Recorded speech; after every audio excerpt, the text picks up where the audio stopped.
All right. Well, I am super excited for this episode because we're actually on episode 28, which is crazy to think. Yay. And I think actually, I didn't confirm it, but episode 7 or 8, we actually sat down with just Ann Marie. And we kind of heard your whole story of your financing journey, how you got started. And today I thought it'd be super cool to join in with your business partner, Courtney. You guys have just made the adjustment and started your own firm called Wealthwise Partners. We're at a previous firm and now you're venturing out on your own. And I was like, this would be so cool to sit down with women in business, kind of hear your guys' story. Courtney, we obviously haven't really heard too much of how you got it started in financing, but wanted to kind of just lay the groundwork for people that don't know you super well, or maybe you'll know you a little bit, to kind of just share a little bit right now, your partnership in your current position. Sure. Yeah. So my background wasn't always in finance. So I had a zig and zag background. My undergraduate degree is actually in English literature, and I thought I was on track to be a teacher, and I actually did that for a while in China. Joined the military, so I was a linguist in the Army, so a real focus on language. And we both share a fitness background. And cheerleading. Yes, that is in our past. Lived for it in high school, actually. So I started teaching fitness classes when I was 15, and I just really never stopped. And so I started a fitness company when I got out of the military, because that's all you want to do is not be institutionalized anymore, and you want to be self-employed. And so in 2009 is when the finance journey began. So my dad was a wealth manager, financial advisor for 28 years before he retired. So he invited me into the business during the financial crisis, went back to Perfect school, time to got come my, in. it was perfect. Thanks, Dad. I hit the ground running. Yeah. So went back and got my MBA, got all licensed up. And then Ann Marie and I met in 2014.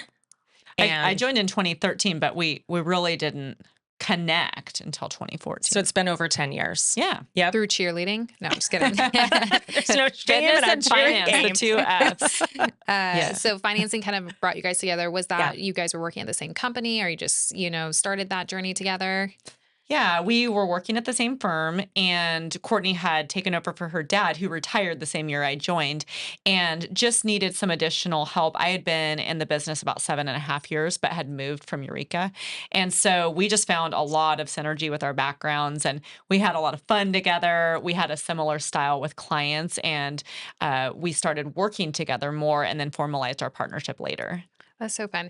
For those of you who are listening or watching, don't follow Courtney and Ann Marie. They are so fun. You guys are like the queens of lives. Like I can say in my career of social media, I think I've done one live and y'all are like always on live. And I was like, inspiration. But anyway, it's so fun to see your guys' partnership. And I know that with your kind of background and getting into financing, if you haven't heard Ann Marie's story, you can go back and listen to it of just kind of your single mom, hustle, grind for it. Courtney, with your guys' background, with obviously being, around family, your dad being in it, what was kind of your passion for getting into the wealth management, or was it just kind of you were inspired by your dad? Yeah, so it's actually interesting because I did have the fitness company when he called me on a Monday. I'll never forget it. And I had an 18-month-old at the time who took like 3-hour naps, thankfully. So I was able to accomplish all this education-wise. He literally called me out of a clear blue sky and he said, "Hey, we're moving firms. I think you would be great at what I do. One day you'll probably be better at it than I am. Wow. You've always been great at business. You've always been interested in what I've done.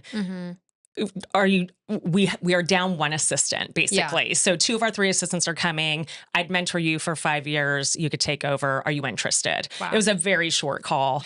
And I just said, "Yeah, I am interested." And he said, "See you tomorrow." Oh, okay. That was how that went down. Yeah. So Nice. then it took me about a year to unwind the fitness company and get fully licensed up and ready to go. Okay. Lots of studying during the 3-hour nap. Oh, yeah. So much studying. So now fast forward, you guys have taken, previously, I know that you guys were at like a more established firm and now you kind of ventured out on your own. I think it's always inspiring to be in any kind of like-minded community of women in business because, not to segregate and say like it's impossible to do women in business, but it's always inspiring to see empowering women who just like have a goal, a drive to be a change. So shifting into your Wealthwise Partners that you guys have started, which is really exciting.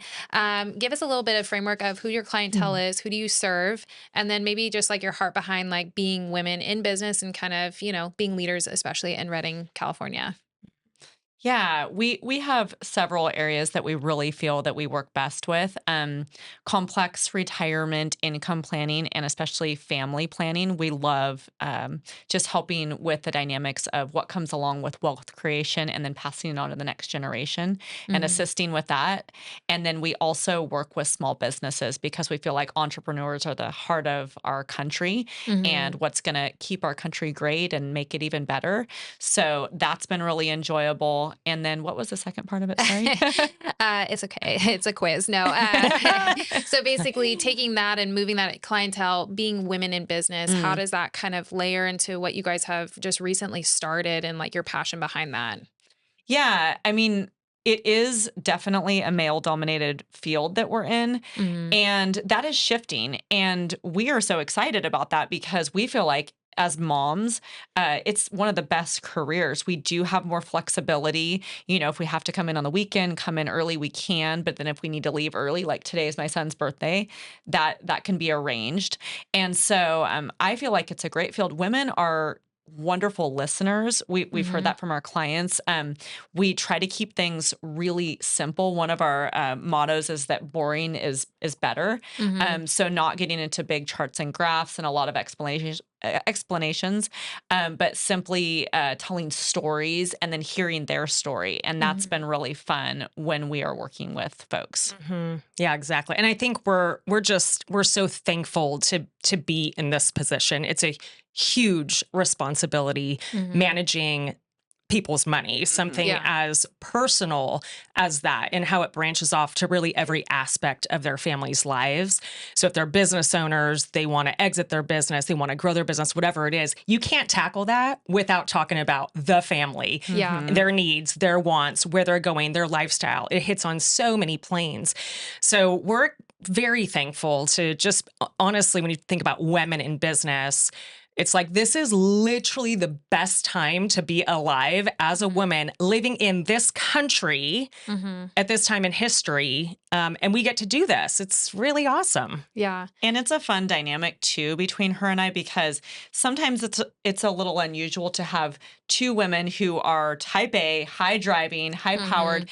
and there just is a great synergy between us where the competition is not there. We just want to see one another do well. Obviously, now that we're formally partners, that's just beneficial for the business. But just the egos are checked at the door, and Yeah. so we are both. I can say I think we're both very good communicators, and that's helped whenever we bumped into something. And then just knowing that our hearts are in the right place, and we have a strong faith, and we rely on that so many times. When we went into this new endeavor, it was like we prayed over it. We prayed Mhm. hard, and there were tears, and it was many, many months of making this intentional decision. But we're so excited to do it together. Yeah. Yeah. What would you be? I mean, I feel like anybody listening right now, whether it is practical to like the financial world or starting something new, I mean, as you can tell, our economy is kind of crazy disaster. I mean, real estate has been ebbing and flowing from Mhm. interest rates to just the changes in our industry and in any world with the inflation. What was your kind of mindset going into starting something? I mean, as anybody would say, it's kind of risky. You're leaving somebody maybe something maybe more stable is maybe what the generic term would be from your previous company that's well established and building something new. So maybe more of like a mindset regarding that for anybody who's wanting to start something. What was kind of like your approach going into something so brand new at what some people would say a scary time? Yeah, it was definitely comfortable Oh Hmm. at yeah. our previous place. We were just talking about that this morning and how it is when you're building something, it's super messy and there's always highs and lows, but there's a lot to get through right now. It can be really Yeah. overwhelming, but it's all fun. Hmm. So I think for us, and we were also talking about this, if you're thinking about taking a big leap. You're thinking about just taking a huge risk in life right now. And there's so many unknowns. There's always unknowns, but there seem to be a little bit more. Things feel a little different right now. So there's this balance between looking at those external circumstances and going, okay, let's consider all those, but then also making choices just based on what you're called to do. And I think so for us, because we do lay so much like literally into prayer, when you have that inspiration, especially in business, I mean, that's innovation, that's inspiration. You step into that in a big way. And if you know and you feel called to do that, regardless of what's going on externally, do it. Yeah. Whatever it is. Yeah. Hey, I want to start writing. Hey, I want to start this business. Hey, I want to maybe buy this property. Do it. Yeah. Just do it and let it play out. Quell that feeling down. Yeah. But be wise about it, right? Yeah. Be wise about it. There has to be meaning behind it. There has to be a why behind it. There needs to be good counsel involved. Don't be silly and foolish. Yeah. But don't throw that away because that's in you. Right. Yeah, it's like passion overrides like the uncertainties, but also like you said, it's balancing it out of like, does this actually make sense? You know, checks and balances. Does this actually pencil out to where it is a good decision for it? And I know that you guys have such a strong faith background, and it's been inspiring to see like on lives and like just how you guys have navigated COVID together and still kind of, you know, pumped out basically this motto for people to feel inspired by, even if it's like a small daily task. So as you guys have stepped into obviously being business partners and also kind of taking the role of being women in business in a more male dominant industry, what's kind of like ways that as people partner up with other people, like some people say don't get into partnership with your best friend, like it's really a real thing, or don't get into, you know, business with somebody who you don't really obviously trust. I know you all trust each other. What would you say was like the dynamic that helps you guys stay in your lane and Courtney in your lane, so that's like you complement each other so that at the end of the goal, your motto and what you're trying to build, you know, serves the client well, because that's at the end of the day who you're trying to serve. So what would you kind of say is your, I guess, your lane versus her lane kind of thing for business partners? We have to navigate that. It actually came up recently because we were reading the book Traction, and that's what we're basing a lot of our foundation for building our team and our business and our goals off of. And so we realized that there are actually some differences between us, even though we are so similar. People think of us together. There are some strengths and weaknesses that just naturally come. And so just being humble enough to fit into those roles. And I think that I just take it back to the communication. We just communicate really well. And there's the humility, which is my word of the year, of, you know, if she's done something wrong or if I've done something wrong, we don't waste a lot of time trying to be defensive. It's just kind of, we talk through it and then we move along. And in some ways it feels abrupt, but it's like, we know that we don't want to waste any time. Yeah. It's like, let's just keep the ball moving. Yeah, like defending or just talking, like over talking about it. So that's what I would say. I'm sure you could add. Well, and that the humility, the humbleness, that's also what I was going to mention. And we put such a seal on that we actually labeled it as one of our 5 core values. That's amazing. Yeah. And so, we call it ownership. And so when we have new employees coming on, it's like we give it to them. Hey, here's our 5 core values. The others being fun, relational, ownership, growth, and grounded. So the acronym's FROG, F-R-O-G-G, easy to remember. But the ownership piece is that. And if someone scoffs at that, we know they're not going to be the right person in any right seat in our organization. So we wanted that to come into our culture right out of the gate. And I think it's top of mind for everyone, even when we have our daily team meetings and we bring it up. And so that's how we want it to be. And I think that's a great posture to come from when you're approaching your day and dealing with client experiences, dealing with one another. Yeah. We're like a marriage. I mean, it's not for everybody. We see each other more than we see our husbands. It's not for everyone. But there's certainly some traits that are similar in marriage to what's working with the two of us that, there has to be the trust. There has to be that open communication, the tough conversations. Yeah. You know, like you literally have to talk about the things you might harbor. Yeah, exactly. You're like, Yeah.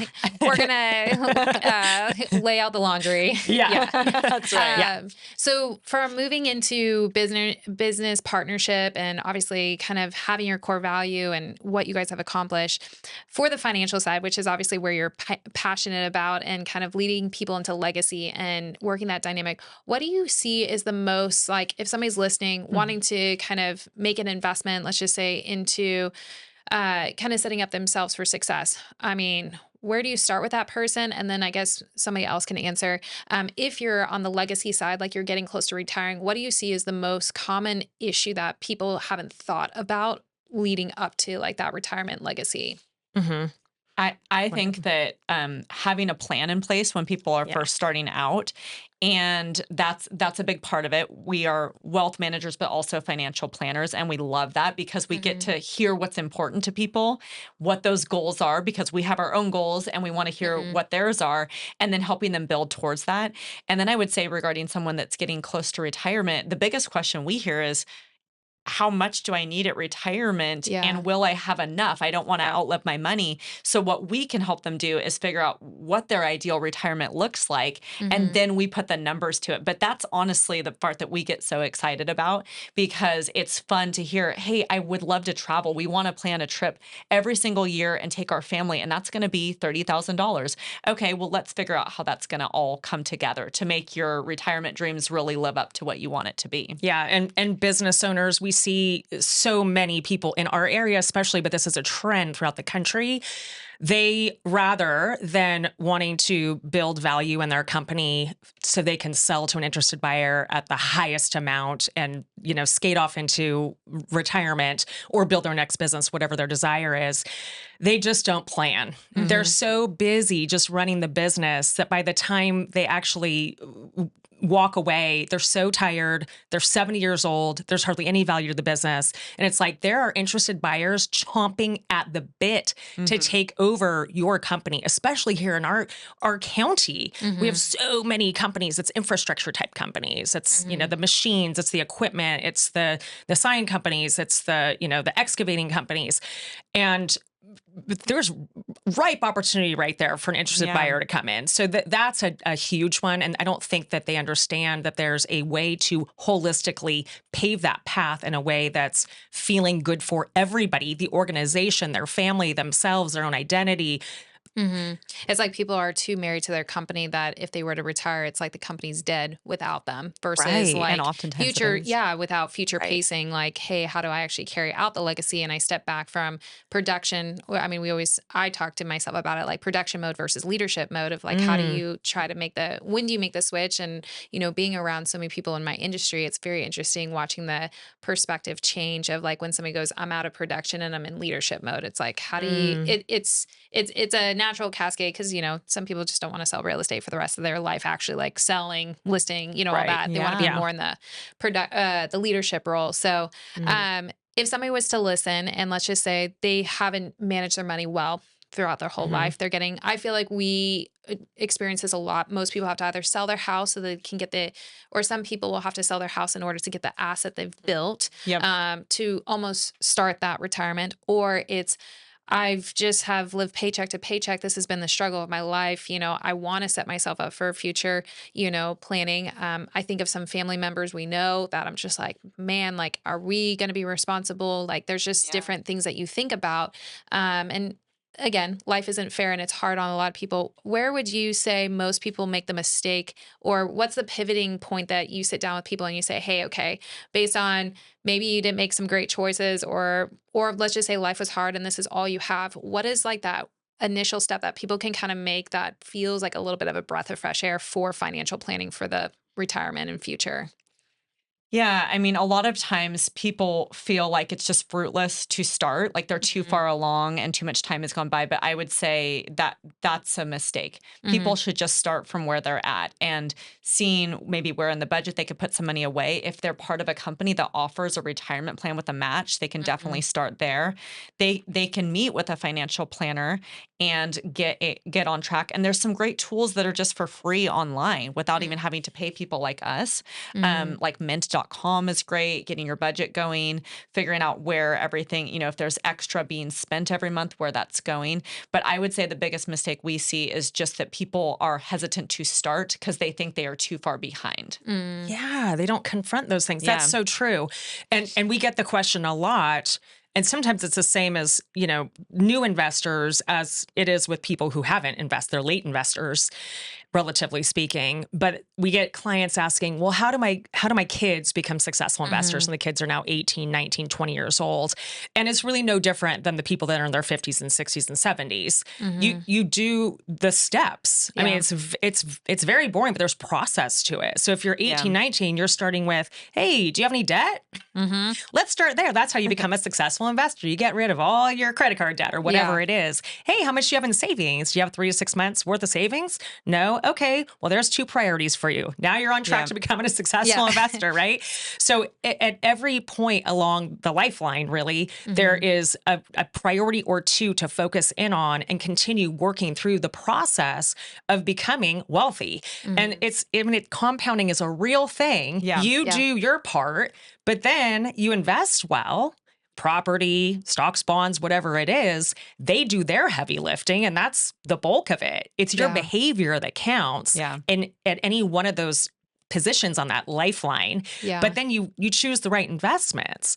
So it's not this like crazy mix of things. It's a very easy, simple recipe that people have done forever, but it's just a matter of doing it. And discipline. The discipline. It is so disciplined. Kind of like anything else. We know what we need to do, but it's the consistency and the implementation. Yeah. And that's, I think, the hardest part being on real estate side. We'll watch people that will have paycheck to paycheck or, whatnot. And they're totally comfortable still buying a house. And it's hard because it's like, hey, I'm not here to be a financial advisor. Like, we can only set you up for like what we can kind of share with you on like the housing part. Like, is this a good investment? But in terms of like how you manage your wealth and everything like that, it's just interesting. I think it also goes back to your nature and nurture. Like, what was your upbringing? How did you, how were you around money? I mean, growing up, it was like you save for a rainy day, like you work for your money, you put X% away, you tithe here. It was that kind of, environment that I was around that makes me very Swiss when it comes to money. So That's when the we best. have, I didn't know you were Swiss.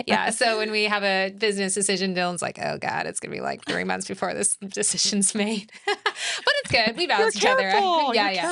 Careful. Sometimes a little slow, but careful. And we see this. Yeah. We see this, and this is part of people's story. And we actually talk to people about them. What we see often is the parents had pensions. Yes. And so the kids are like, and kids, I'm talking 30s, 40s, they're like, well, my parents had pensions, so this whole 401k thing is new to me. And I'm like, well, that's the new pension. So you don't have a pension anymore. Very rare. Start investing. Well, I think it's really cool just to hear your guys' passion. Obviously, if people follow you, they know how passionate you are. And I think just individuals in our community making an impact in women in business, in the financial world, like it's inspiring to see for sure. If people wanted to reach out to you, get connected in your guys' new adventure and kind of explore you guys as advisors, where are y'all located and how could they find y'all? The best place, you went almost for the same thing. The best place is our website, which is Wealthwise Partners. So go to our website and you can get hooked up with our newsletters, which go out very regularly. They have event, education, invitations. You can get hooked up with our socials there on Facebook. We do our weekly lives. So those would be the 2 main areas, I think. Yeah, no Instagram just yet, but we do have a special Facebook page for Wealthwise Partners, and that's where all of our live content goes through. And then the website is a really great place as well. Yeah. Well, I super appreciate it. I know that this has kind of been like a short jam-packed session of just understanding where you guys are and how much you've grown. But thanks so much for tuning into this week's episode of the Hustle Podcast, and hit up Courtney and Ann Marie if you need any financial advisement. So thanks so for much having for us. having us. Yeah.